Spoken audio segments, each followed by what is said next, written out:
beautiful picture of it, and I said, and I was saying the prayer, how can I have you come into my heart more?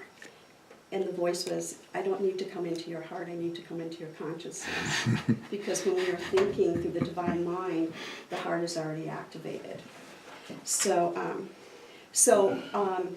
I was given those teachings, and it was my, I guess, my honor is to go and hold gatherings and to share the teachings and the fragrances, because people, when they smell the fragrances, something gets activated in them, whichever one they need gets kind of activated in them.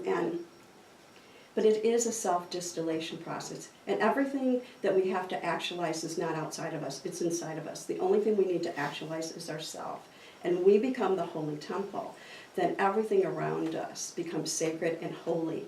And every act, every word is holy. We become that sacred temple. And I think that's what Mary Magdalene to me represents.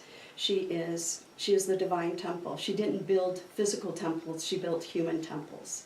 She walked you don't see churches, she didn't build churches, she didn't do any of that. She built the human temple. So when she walked, she emulated the teachings of Christ, which was love, the consciousness of love and peace. And in the oneness, there's only peace, there's only love. And in the divine mind, that's all there is.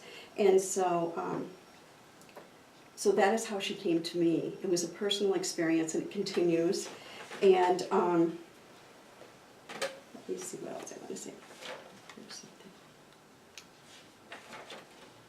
And one of the things that I really loved that she would let, and it's that we all know, is that I am the vine and you are the branches. And we each have a divine moment in our lives where we are called to step up. Sometimes we listen and sometimes we don't, but eventually we will get there. And I think that's the beauty of, our faith, and of the beauty of life, of the human experiences, that we're all trying to get back to our own true divinity.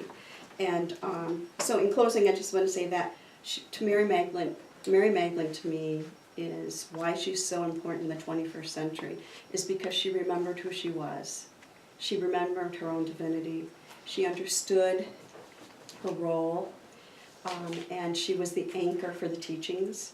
As Christ ascended, she ascended in a different way, and and I think that the divine feminine is raising up right now, and they're remembering who they are, whose they are, and why they've come to serve, and that their role is equal. And I think that's a really important thing to remember. So that was my personal experience. There's so much more, but we only have a limited time. And I did bring the fragrances, and later this afternoon you'll be able to smell them, and I think we'll do a meditation with them, and we'll choose something. But right now I want you to choose a number from 1 to 7 real quick.